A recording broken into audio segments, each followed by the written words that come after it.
So I think we are recording, Paul. Looks like it. Yep. Yes. I just got a little notification. So, yep. All right. Yeah. So, Paul, welcome to the channel, Thank you. Thank you for having me. Pleasure to be here. Thank you for the invite. It's a pleasure.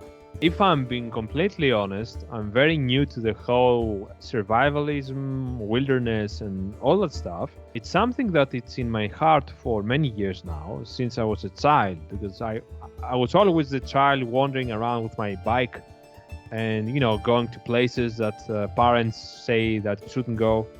So I have that spirit in my heart, but I never found my way out of the city too much. So I never got into skiing, or I never got into canoeing, or any of these beautiful sports. And I always watching TV series with wilderness and admiring. For example, right now I'm watching Yellowstone. I don't know if you know that series. I've heard about it. I've not seen it. So yeah, but it's a beautiful part of the world, right? Yes, it's Montana of the U.S. of States, United States of America, and it's really. I think I watched it because of the scenery. It's something else. Yeah, that's why I brought it here. Enlighten me first, and enlighten everybody else who is a novice, a beginner. I know that you're an expert in the field. I know you are very respected in the field, and I hope that you have anything that you can share with us, beginners. It will be appreciated, man. So sure. Start, lead the way. Well, I'm well known in sort of bushcraft and survival, but my interest in that area came partly from I always had an interest in nature. I didn't grow up in a city. I grew up in the countryside in the UK, both in England and in Wales. So my parents moved a few times, and so I was fortunate enough to live in some beautiful country areas, and I always enjoyed doing adventurous things. Like as a boy, you run around, you go, don't go there, don't play in that quarry, don't play on that old building, or I think we all of adventurous spirit did those things. And so for me it was the same. We were running around in the woods and playing around, and I always enjoyed that. And then later on, I did become interested in hiking and those sorts of things. And I guess maybe I went more down that route. But then I came back around to being interested in the bushcraft and the survival side, because I wanted to know more about how I could interact and utilize the natural resources that were around me when I was traveling. So for me, those things are kind of very linked, and I wanted to say that first so that people understand where I'm coming from. So yeah, when I was younger in particular, I was really inspired to just put on a backpack and catch the train somewhere, step out into the countryside and hike for a few days or for a week, or go into the mountains, go into the valleys, and that was it's a very nice free feeling, to go where you want to walk, and then when you're ready to sleep, just put down your tent or your bivy bag or what have you and sleep, and then walk the next day. It's a nice and very self-contained way of existing for a short while. I think it's quite therapeutic. So I would certainly encourage people to investigate that if they feel like they want to go out and enjoy nature, or maybe just some solitude, or go for a spell with some close friends or good buddies or what have you. It's a nice way just to make your world a bit smaller in some ways. You can turn your phone off, or at least keep it on airplane. You can take photos, but just disconnect. It's for all those reasons I think it's great. And it's I enjoy lots of different modalities of journeying. We can maybe talk more about that, but I think the most accessible one is just using your own 2 feet, right? Because it's one of the reasons I think when I was a young man, I was a student at university in Edinburgh as well. I didn't have very much money, as a lot of students don't. You're living on a small amount of money. Maybe you borrowed some money from the government. Maybe your parents give you a little. Maybe you have a part-time job, but you don't have very much money. And so that was the situation for me when I was a student. And so I managed to put a little bit of money aside, and I bought some hiking boots, and I bought a decent backpack. And then that allowed me to to be my own person. I can then go where I want, right? I can have my house on my back like a tortoise, if you like, and go where I want. And I think those are probably, in terms of comfort, those are two of the more important things. So if you want some practical tips immediately in terms of equipment, it's worth having good footwear, and it's worth having a comfortable backpack, and being able to get the weight of what you're carrying. We'll talk about food and water and things as well. The weight on your hips, right? So, in terms, so it's sitting on your skeleton rather than sitting on your muscles, right? Because your muscles fatigue. So really, one of the tips, simple tips with carrying a backpack, anybody who's been in the, I haven't been in the military, but anybody in the military would know this as well, is you really want the weight on your hips, right? Rather than hanging off your shoulders, making everything quite sore and fatigue quite quickly. So a good fitting backpack that you can then put inside it what you need for wherever you want to go. And then I would say the next most important thing is a good sleeping bag, because as someone once said to me, and I think it's good advice, is you're either in your boots or you're in your sleeping bag, right? So in terms of comfort, when you're journeying, I would say good footwear and a good, nice, comfortable sleeping bag, and maybe a mat to go underneath it is very important too. Then you're going to have a reasonably okay time. If you can sleep nicely and your feet aren't too bad, then you can go where you like. And then I think it's really a case of deciding where you want to go and where you want to explore. What do you want to see? What type of experience do you want to have? And I think one piece of advice, if we're talking about beginners, people who've not really been out, is keep it quite simple to start off with. Maybe just plan a weekend away. Can you get the train out of the city on a Friday evening, or maybe take the day off work on Friday, train or the bus out into the country somewhere where there's a trail. And I'm being very generic here, because in some countries it's easier to camp wild than others. Some places you have to stay on a campsite. I understand that, but just generically,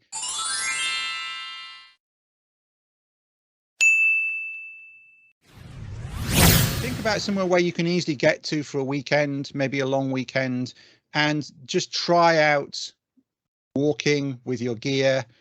You don't have to carry too much food and water then, because you're not going for very long. You can make sure that your systems all work, that you're comfortable. Maybe you're not very good yet with map reading and all those sorts of things, and figuring out your route. So keep it fairly simple. Make the chance of failure quite low, but start to test a few things, test your assumptions, because people are full of assumptions, and the internet is full of assumptions, and most people like to get advice on the internet. And I think keeping things simple to start off with, thinking, if you think you can walk 20 kilometers in a day, maybe just keep it to 10 or 5 or whatever. Just keep it fairly straightforward and go, okay, I'm going to go there, I'm going to take my gear, I'm going to set up my tent, I'm going to cook myself some food, I'm going to enjoy the scenery.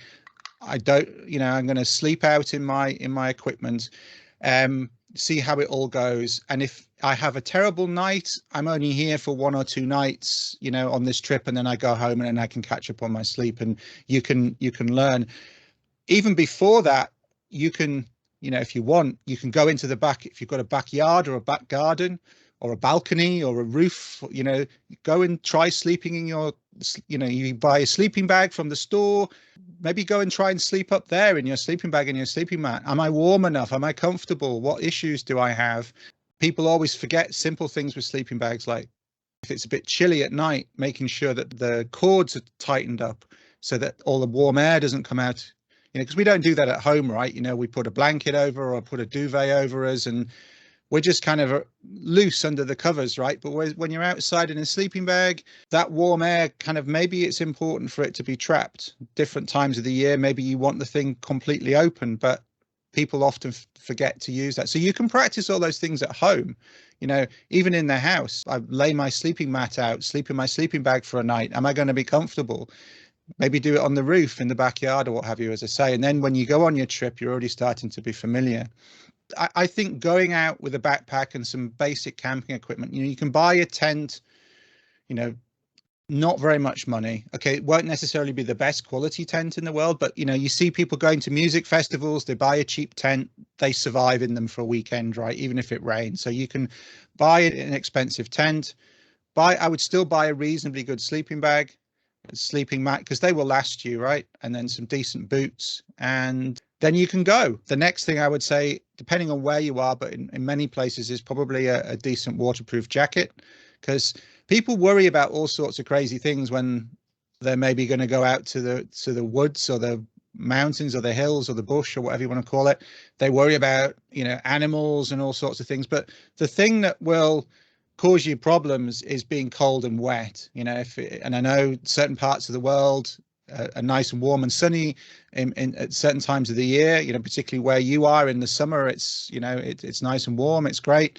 But in many parts of the world, at certain times of the year, your biggest enemy really is getting cold and wet. And it doesn't have to be a frozen wilderness. It can be literally out in the surrounding hills around a city in the winter months. It's 6 or 7 degrees, it's raining, you're going to get cold. Your body temperature needs to stay at your body core needs to stay up in that high 30s zone to keep your thermal stability. And as soon as the outside of your body is exposed to evaporation, which is an extremely effective means of heat loss, it's why we sweat on hot days, right? It gets a lot of heat off our body very quickly. It's an extremely effective way of losing heat. The flip side is, if it's windy and wet and the temperature is quite low, you can get cold very quickly. It doesn't have to be freezing. In fact, the time you're most likely to get hypothermia is actually when it's raining and windy and a bit above that temperature. So maybe about 6 or 7 degrees Celsius is a really nasty point where you often get wind, you often get rain. It's not freezing, but it's cold enough for you to be losing a lot of heat to the environment. And unless you've got a decent waterproof jacket to shield you from that, keeps the warm air trapped inside, keeps your warm layers, fleece or what have you, from getting completely saturated, then you're in trouble. And people have died of hypothermia within half a day. Even in the UK, in summer conditions, when it gets a bit cooler, the rain comes in, you can get taken down by hypothermia quite quickly. So people worry about wolves and bears and snakes and spiders and mosquitoes and all of those things, which can cause some issues. Yep, absolutely. But the biggest risk, one of the biggest risks, is hypothermia, and people don't give it as much credit as they should. So some warm layers, and it doesn't have to be, you can buy cheap fleeces from sports stores, fashion stores, Uniqlo, all those sorts of places sell inexpensive warm gear, but then buy a decent outdoor waterproof jacket to go over the top. So for example, your corduroy jacket there would be nice on a cold, crisp day, when it's dry. Yeah, but as soon as it starts raining on that, particularly the outer material is going to get very wet, and it's maybe not going to keep you as warm as you would like. So something that will keep the rain off is very important. Those, in terms of equipment, I would say are the main things: good boots, good backpack, reasonably warm sleeping bag, some sort of shelter, which doesn't have to be expensive, and then some shelter for you when you're moving around. And the most important bit is a jacket. I would say the next thing really to make sure you can do is have some idea of reading a map. Again, city people, when you're in the city, you like using, your mapping software on your phone, Google Maps or similar. And there's a couple of things there. There's actually a body of evidence that's starting to grow to show that completely relying on navigational devices, whether it's a phone, a GPS, a car sat nav, it actually doesn't exercise the part of your brain which is responsible for spatial awareness and navigation. And in fact, it can actually cause it to almost wither a little bit, to atrophy. And so that's an important point. If you're used to using all those kind of electronic aids to navigation all the time, you might find it harder when you don't have those than if you were used to not operating with them anyway, just in terms of forming mental maps of areas and things. That's something to bear in mind. And then the second thing to bear in mind, if you're always using apps, is that batteries die and reception isn't always that high. And we have this problem in the UK all the time. And the mobile phone coverage, the cell phone coverage here is better than ever. And yet you still have people having problems when they go into Nowhere is that remote in the UK, which is why it's a good example, right? You go a few miles off a road, a little bit far away from a cell phone tower, and you start to lose reception. Maybe you're down in a valley. You don't. Yes, you've got the GPS, but batteries run down very quickly, particularly when, and this is the thing people don't realize, particularly when reception's not that good, phones have to work much harder to try and stay connected. So they're pinging. You might have noticed this when you're in areas of poor reception. You're like, why is my phone battery suddenly 40%? It's not normally 40% until the evening when I'm at home or in the town. My battery life seems to be better, and it's because it's having to work harder to stay connected to the network, and that happens when you go into slightly more remote places.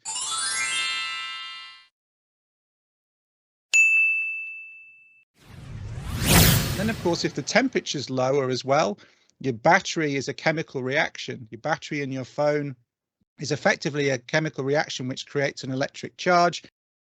Chemical reactions slow down as temperature drops, right? So if you're out in the cold, the batteries don't work as well. So you get this combined effect that catches people out, even on day hikes, that they're out. It's a bit of a cold, windy day. They're a bit away from the cell phone masts. The reception isn't as good, and their phone's dead by lunchtime, and then they need to find their way back. So that's something that catches people out a lot. And another reason why I think it's worth learning to use a map and maybe even learning to use a compass. But the map is the most important thing. If you can relate where you are to what's on a map that doesn't require any batteries, and keep track of where you are, see where you are on the ground, keep track of where you are on the map. If you know where you started, you know where you are, and you can relate that to the ground, then you can find your way back to where you started. I'm not saying don't use your phone as well. I'm not saying don't use a GPS unit as well, but just having that, it's almost a survival skill, right? It's just a backstop skill that will work as long as your map doesn't get wet. So keep it in a dry, even just a plastic bag, to stop the rain. Then you've got a backup that will be completely reliable, regardless of whether anything else is working or not. So those are kind of key things I would say for people. Choose some kit and then make sure that you've got some understanding of how to find your way with a map. And then you should be fairly good, but then take it steady. Don't try and do too much too soon. Primarily, you're probably going out to enjoy yourself, to relax, take a bit of time out, give yourself a bit of headspace, enjoy nature, enjoy company of your friends, or enjoy some solitude. So probably don't try and stress yourself with it too much. You can build up. The mountains, the forests, they'll still be there next weekend when maybe you can do a bit more, right? So that's kind of, I know it's quite generic, but I think if we're talking total beginners, that would be some key advice I would give them. So, yeah. Excellent. Yeah. You make my life easy, Paul. That was great, man. Great flow. So what I got from you is that the beginner has to, take care of the shoes. First of all, the boots they have to be, good quality. You cannot go cheap on that. A basic fleece, I guess. The pants, you didn't mention the pants, I think. So how about the pants? So less important. Yes, if strictly speaking, your body's core goes down to sort of a bit below your groin in terms of the area you want to keep warm. But I would say the main thing is just choose something that you're comfortable in, and everyone's different, right? Some people might want to walk in shorts most of the year, even when it's quite cold. They're happy to wear warm things on top and keep their legs bare. Other people like to have long trousers on. It also depends somewhat on the terrain and the vegetation. Some vegetation is quite irritating to the skin. Other places you might overheat. If you're on steep ground in warm conditions, you might overheat if you're wearing too much. Having shorts or similar on your legs can be a good way of losing a lot of heat without overheating in the summer months, particularly in your part of the world. In the Mediterranean in particular, in southern Europe, it gets hot in the summer. I would certainly be wearing shorts in that part of the world in the summer. So I think it depends on where you are, where you're comfortable. I think that one of the main things if you're hiking is to try and avoid chafing. So where things are rubbing on the insides of your legs. And in some ways, what's more important than the external pants is your underwear.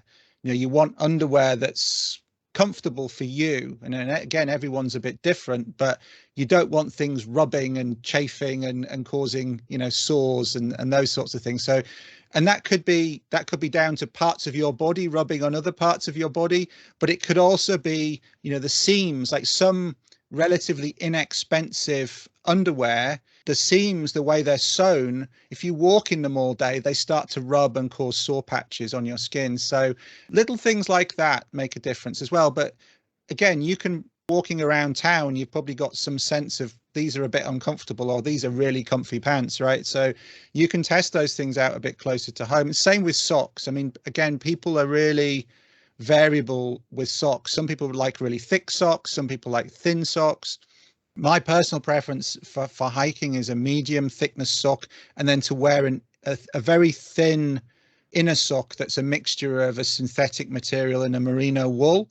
That does two things. One is there's less movement of your foot against the sock. The two socks tend to move against each other a little bit, which reduces friction on your foot, so you're less likely to get sore points on your feet.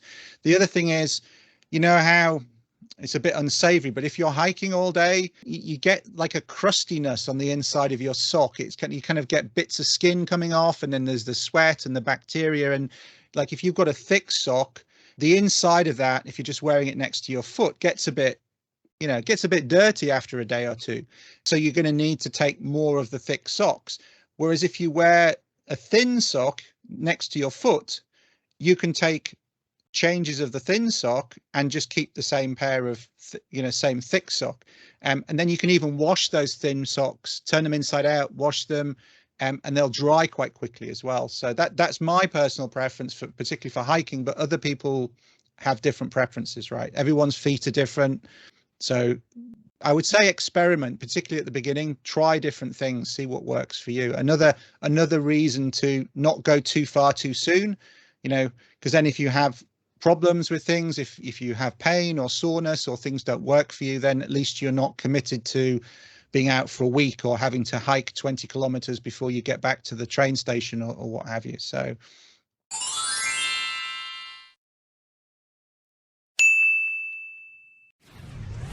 waterproof pants, I generally have some waterproof pants in the cooler months of the year, because you don't want to be soaking wet. But equally in the summer months, if it's raining, I'll sometimes not bother, because you just get too hot, if you try and put waterproof trousers on. Even in the UK, when it can be quite sort of moderate temperature and a bit raining, particularly in the hills, I'll often not bother wearing waterproof trousers, simply because you just get too warm on the steep ground. So it depends where you are and what you're doing in that respect. Yeah. Another important thing, I've just to say, you're rocking a great hat there. That's fantastic for outdoors. That kind of knitted warm hat. I would have that with me pretty much any time of the year. Even trips I've done in Africa where it's quite warm during the day, you get a clear sky at night, the temperature can drop by 15 degrees. It can be 25 degrees during the day, but 10 degrees at night. You're sitting around the campfire, you can start to feel a bit chilly. Just having a woolly hat to put on makes all the difference. It's just almost the equivalent of putting on an extra fleece jacket. So always have a warm hat with you, definitely. Oh man, thank you for that compliment. Do you know why I'm wearing these? It's because I've lost my hair, Paul, so right. I'm getting cold even in the home. And it's funny because when I say this to other people about baldness, even minor details like that, when you lose your hair, you understand how the body works more. You have a more intuitive sense now of the body, because you lose heat easier. It seems to me that I'm colder. My head gets colder easier. Like you say, I always have with me, unless it's summer, of course, because summer here is intolerable. Yes. So yeah, thank you for that. It's I was going to ask basically. So yeah, great. So another thing I want to ask you though is All right, let's say that I bought my basic equipment, that I'm pretty much ready to go, and I figured out, I'm going nearby to a mountain or something. What's your opinion about, for my first trips, should I have a guide with me, an experienced man or a woman or something, or do you believe that, I can figure out things myself? What's your opinion about that? I think it depends on the nature of the terrain. That would be my view, and your ability to operate on that terrain. So you mentioned mountains, and people are often drawn to the mountains. They're generally beautiful places to be. You climb up them and you get fantastic views of the surrounding countryside and the scenery as well. They can also provide a physical challenge that, particularly if you like to, be in touch with your physicality and your body. They provide you, it's a finite challenge, but there's something I can climb up. It's going to work my legs. It's going to work my lungs. I'm going to get to the top. There's going to be a reward. I'm going to get a great view. I'm going to feel great. I've done some exercise, fresh air in my lungs, all of those things. So people, for all of those reasons, are drawn to the mountains. But the mountains do bring with them some objective hazards as well. So steep ground, potential for injuring joints, ankles, knees on rough terrain, particularly as you're coming down. That's often when people, they're maybe a little bit fatigued. They've relaxed because they've achieved their goal. They're on their way home, but then every time you're having to almost stop yourself against gravity on the way down the hill, right? And if it's rough terrain, you're stepping up and down rocks on, gravelly surfaces, you slip or you twist an ankle, you can break a leg, your foot slips in between two rocks, you can break a leg. But that can happen to anybody. I've known those sorts of things happen to, experienced friends of mine. Friend of mine who lives in the Netherlands, he comes over to Scotland to go walking in the mountains, and he's done that many times. He's experienced, he's a good outdoorsman, he's done lots of things all over the world, and yet one time when he was in Scotland in the summer, he slipped and he broke his leg. He broke his leg above his ankle. Literally just slipped, foot went between two rocks, his weight went onto it and it cracked his leg, and he had to call for mountain rescue. And that can happen to anybody. So I think from that perspective, have a plan for if something like that happens, because it can happen to anybody. So is there cell phone reception? That's obviously useful. If you're using your cell phone for navigation, then maybe take a power bank. So even if it's very low at the point you need to call for an emergency, you have some means of maintaining phone connection.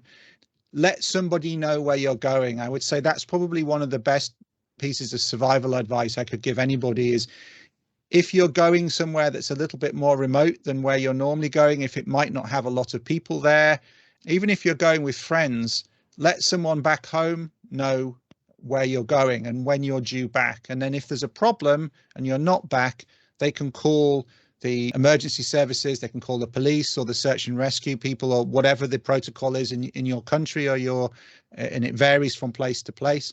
Whether you call a generalized emergency services number or whether you call, specialist search and rescue, it depends on from place to place. But let that person know when they should call and what they should say and where you were going. And then if you're lying there with a broken leg looking at the stars, having supposed to be back at your car by nightfall, that your mother or your boyfriend or your girlfriend or your significant other or whoever it is that you've left the information with, they know that A, because you trust them and they care about you, and B, because they know you've told them when you were going to be back. I'll be back for dinner, and you're lying there and it's midnight and you should have been home already. They're going to have called the search and rescue people, and that they're going to be looking for you. And that's psychologically a real boost for you as well. You can make sure that you're comfortable and you're warm or what have you, but that someone's going to come and look for you.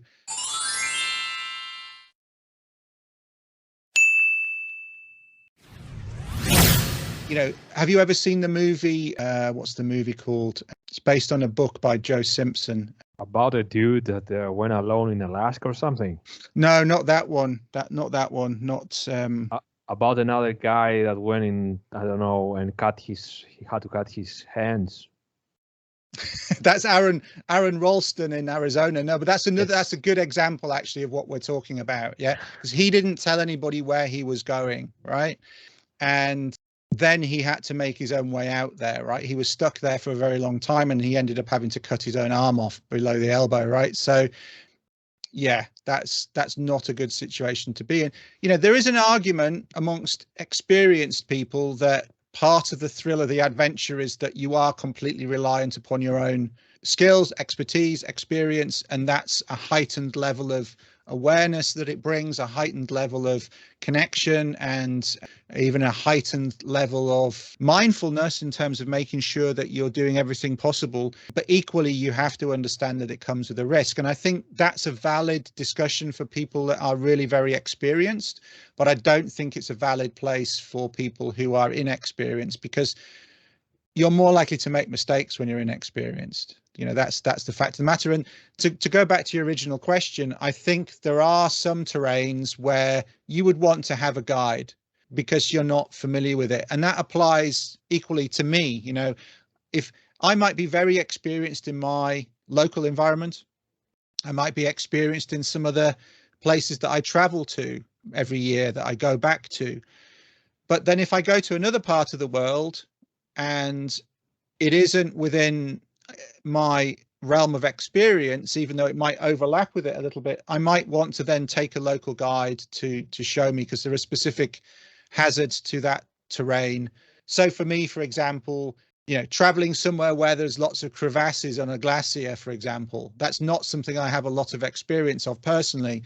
Even though I might be experienced in backpacking and hiking and spending time outdoors, traveling in remote places, camping, being self-sufficient, traveling in the mountains, traveling on trails, that type of environment is not one that's really within my experience. And I would maybe want someone who had the experience of that with me. So there's two things. There's types of terrain that you're just not familiar with. And then there's also local knowledge. And so in some places you might want a guide just because they've got a knowledge of the local routes. Maybe the route finding is really difficult. Maybe it's really hard to find your way up through this valley system. Maybe it's hard to know where to cross a river, to get to where you want to be. Maybe a local guide would be useful in those circumstances as well. And again, I'm talking in very general terms because, if people are listening to this wherever. And then, of course, in some parts of the world, probably not where you live yourself, but if you're traveling somewhere else that you fancy visiting, some places you actually need, you're mandated to employ a local guide. And it's partly for safety, and it's also partly to maintain local employment of people who've spent the time and the effort to become qualified as a guide. So yeah, and certainly once you start getting into steep mountains, loose ground, probably if you're going up into mountains with snow, you want a guide with you. You want a qualified mountain guide. But if you're hiking in the valleys, going out for a nice walk on an established trail, you probably don't. It's probably more of a personal decision at that point. But certainly having someone guiding you can take a lot of the stress out of those formative experiences. If you feel like you're not really up to it and you want to break through to doing some of those activities, then yeah, there's lots of good professionals all over the world who would be able to help. And then maybe you've got a friend who's more experienced than you as well, who might be able to show you the ropes with certain things as well. So I think, yeah, we learn well from other people, right? So there's lots of opportunities to learn from other people out there, whether it's in a fairly formalized way or whether it's more of an informal way. Yeah. Oh, excellent. Yeah. Right. All right. So having someone with you and sometimes trusting a local would be, in a sense, in some environments, some instances, the harder, of course, the path, the harder the route, more probably wiser to get somebody else. But for simple valleys, simpler paths, more available near the cities, probably you can do that yourself. Yeah. As long as you have your battery set up, you have your bank, your energy bank, you know how to find yourself back, and also contact your people, your loved ones, to know when you're due, like you said. Yeah. And yeah, it makes sense. Yeah, all right. One other good piece of advice, if you're going out just for the day, say you were catching the bus early in the morning, going out for a nice hike outside of a town or a city or something, coming back in the evening, or maybe you went to stay in a local hostel or a hotel or a bed and breakfast or what have you, and you were going to plan to be back there in the evening after walking for the day. There's a couple of key things that, as well as having your phone, that would make a big difference. Take a torch, like a lamp, a flashlight, or a head torch is good, and some spare batteries. You can get really lightweight ones, plastic. They only weigh 100 grams or something. With the batteries, take some spare batteries. I've certainly had day hikes where I would have struggled to get back to my car, or struggled to get back to the road or wherever that I'd started, just because I'd miscalculated how long something was going to take for me. But just having a head torch with me, a flashlight, allowed me to complete the trail rather than having to do it in the complete pitch darkness and get back to where I should have been. That then meant that I could spend the night back in the house, or back in the drive back to where I was camped. Or there's been a few situations, but it makes a difference between spending the night outside with no sleeping equipment, because you generally don't have sleeping equipment if you're just hiking for the day. That one little thing makes a big difference. And also, if you are injured, you can use it to signal your position as well if it's dark. So having a flashlight, even if you absolutely 100% intend to be home by dinner before it gets dark, have a torch, have a flashlight in your day pack. And then the other thing as well is a whistle. You've probably, I don't know, been to a football match, or some sort of sporting event, or a concert, and you've spent maybe an hour or two shouting, supporting your team, or cheering your favorite musician or what have you.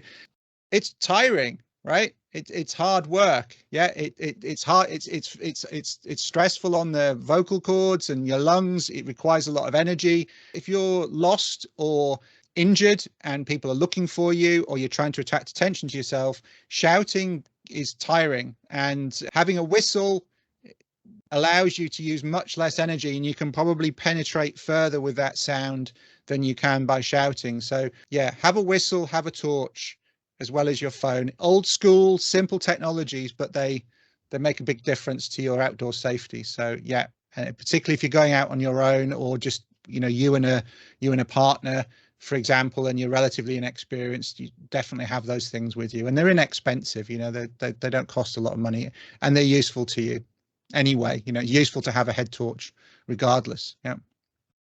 Another thing about the whistle and the light, the flashlight, the torch. So do you think that it's an overreach to buy a pistol that, the safety pistols, that you shoot in the air and there's a big boom of light? Do you know what I mean? Do you mean like a flare? Yeah. Yes, like the flare. Yeah. I used to, like a long time ago, when I would hike on my own, you could get a set of what are called mini flares, and it has a little, it's not a pistol, it's just a little, like a pen.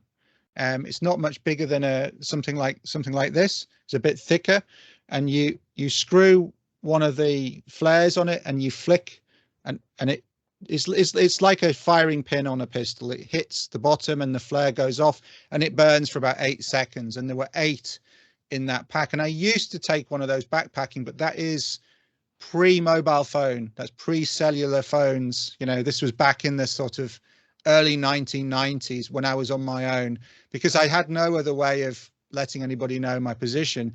I don't bother taking those now hiking, because I've got other flashlights are much better now. Like LED flashlights are so bright now, and the battery life is so good on them.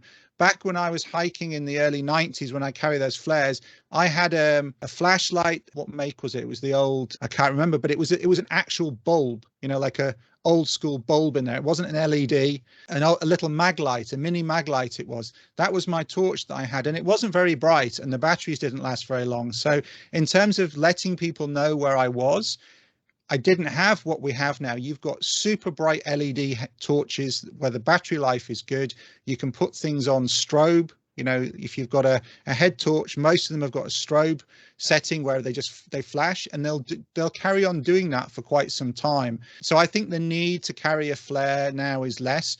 Where it's really super useful still is if you are kayaking offshore. So if you were, say, in a sea kayak, maybe kayaking around the Greek islands or something, in case you had some difficulty, having a small marine flare set would be useful. In fact, people who sea kayak around the UK will carry those things.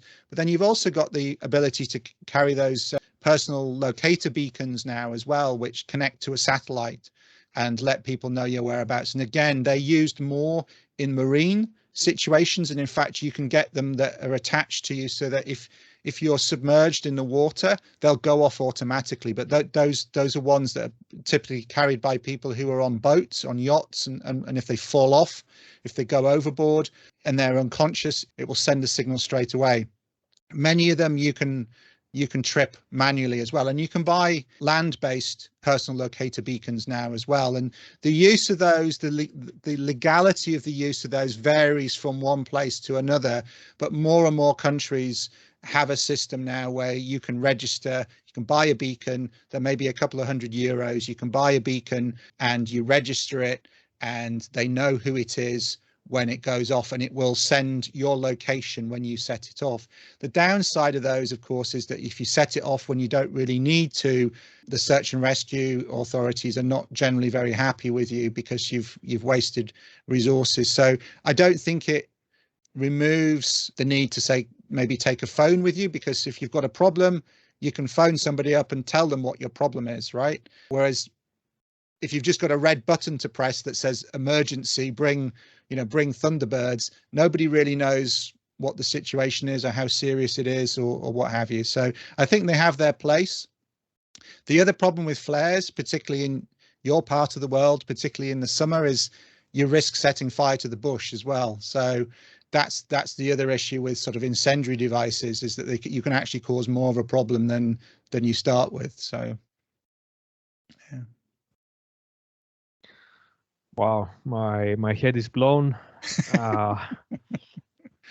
So much information, useful. Thank you. But wow, sometimes when you're a novice, you cannot even start to comprehend how to think, how to create patterns of thinking about all these things that are more or less useful. And that's where you come, an expert like you. Oh man, makes things much simpler, honestly. Yeah. And yeah. And another nice little safety device is the spot devices. And originally they were just like a little orange box. Again, they work off a satellite system. And I think my understanding was the technology was originally developed for tracking containers and tracking cargo. But you can buy a unit that's small enough now, you can put it in your backpack and it will ping the satellite periodically. I mean, there's various settings. You can do it just manually, but you can also get it to do it every 5 minutes, every 10 minutes, and you register it again. You set up an account online, and someone can sit at home and see where you were when it last pinged the satellite, and it can actually plot it on a map and see the route that you've taken. So that's quite an inexpensive and quite nice safety device for people if they feel like they need that. And the battery life is much better than a mobile phone. The batteries last for days and days and days. You can also pre-program certain messages.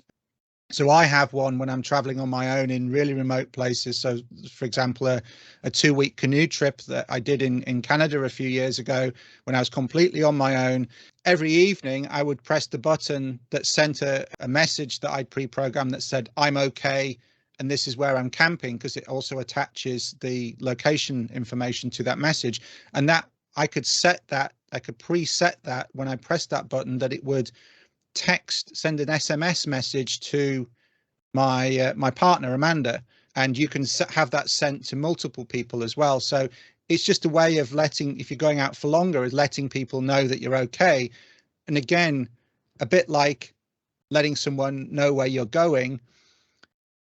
If they don't get the message, then they're going to be concerned, right? So you can have a procedure that you've agreed with them. Like, if there's 2 days in a row when I don't get a message from you, there's something wrong. Yeah. So there's some great inexpensive systems that you can use. Absolutely, that the spot devices are good, but I personally tend to use those on longer trips, particularly when I've got no other means of communication, because then people can keep track of where I am, and it's also quite passive. They can see where I am because it's pinging the satellite, and also I will message them every night. But if I don't, I might be injured. My unit might be broken, admittedly, and we can talk more about that perhaps. But basically, there's a fail safe there that if I don't message them, they know where I was relatively recently, and then they can work out where I might be in trouble, and then they have a procedure to deal with that. And you can scale that down to even a short trip, right? Particularly if you're concerned about being out there on your own. And again, those devices aren't particularly expensive. Wow. Again, so many things. It seems like a new world to me. It's like exploring the new world as if I was in the 1600s. And it's so foreign. But it's so exciting in a sense, and of course it could be dangerous. Yeah, what I wouldn't want to do though is frighten people. Like people think, oh my God, I can't go out without any of these things. I'm just giving people options, right? And the last thing I would want to do is discourage people from going out and enjoying nature, because at the end of the day, for most of the history of humanity, we managed to get around and about in fairly wild places with our bodies. You know, if you're reasonably fit and active and you want to go out for a hike, just make sure someone knows where you're going. Take a mobile phone, take a whistle, take a head torch, go out for a hike, enjoy yourself. You know, it's not rocket science, right? You're doing what your body is designed to do. Just be aware that if you're used to walking on pavements all the time, that out in the hills, in the countryside, the terrains may be a little rougher than you're used to, and just be mindful. Excellent advice, I can say, even though I know nothing about hiking. But it sounds excellent. You say it with confidence, so I'm going to follow it. So, Paul, I would love to continue talking, but I think we should do at some point in the future part 2, because I'm fascinated. I wasn't even aware of all these things, and I was trying, to lead the conversation somewhere that I thought it would be wise to do, but I mean, it was for the best that you took the lead, and that was really fun. I mean, I didn't know all these things, and now I'm going to blame you for losing my night of sleep right now and go and search all these things. So great job, man. Well, we didn't even talk about food or water. Yeah, I know. We didn't talk about other means of traveling. We didn't talk about foraging for wild foods when you're cooking, stoves. We could do about 7 more episodes, I'm sure. So for sure. Why? But people should definitely take water, even out for the day. They should be taking a couple of liters. Drink plenty in the morning. Take a couple of liters, particularly in warm conditions, take a couple of liters, and then, you'll be good. And we can talk more about how to collect it along the way next time. So Yes. And I have to ask about electrolytes next time, because I have many questions about that too. So you seem to know a lot of stuff. Where can people find you so that you and your beautiful channel can inform them about everything, right? Well, I guess my main hub, I'm in the UK. My name is Paul Kirtley. My main hub is my website at paulkirtley.co.uk. And they can find all my other bits and pieces from there: YouTube, Instagram. I have a company that teaches courses. All of that's linked from that hub. So I would say just go there and then find the links. There's loads of information. I've been writing articles and making podcasts and videos and putting them on that site for 11 years now. There's a lot of information there. So, yeah. 11 years. Yeah. Right. So yeah, there's probably. Look at the grey hairs, man. Look at the grey hairs. Don't tell. It's you just painted. It's part of the headphones. It's not my hair, right? Yes, exactly. I had a friend, Paul. Just a funny story, short story. I had a friend back in the day when we were in uni, studying engineering, and he was a ladies' man, you know, very good with ladies, but he wanted to change the game, and he told me one day, you know, I'm going to make that George Clooney style, and I'm asking him, you know, what do you mean, man? And he says to me, I'm going to paint my hair gray, man. Chicks love it. Chicks dig it. And I'm like, dude, we are 20 years old. Yeah. Get a grip, like. Oh man. Of course, he hoped he didn't do it, but dude, that would be funny. That would be fun. I think you need to be of a certain age, a certain kind of and of a certain kind of have a certain style to carry that off, right? You know, which George Clooney certainly has, right? Oh man. All right, man. So Paul, thanks a lot for coming on. Appreciate your time, appreciate your wisdom, sharing it with me. I'm a novice, and with my fellow Hellenes and everybody listening. So thanks for coming again, and stay a minute to close it off together. And for anybody else, go to Paul's website and to Paul's YouTube and all that stuff. It's going to be down below in the description, so you are going to find it easily. And if you like the video, of course, press the like button, blah blah blah. Everybody knows now that drill. So yeah, goodbye everybody. See you in the next episode. And Paul, thanks for coming on. See you. Thank you for having me, and thank you to your viewers and listeners for being interested. Thanks. Cheers.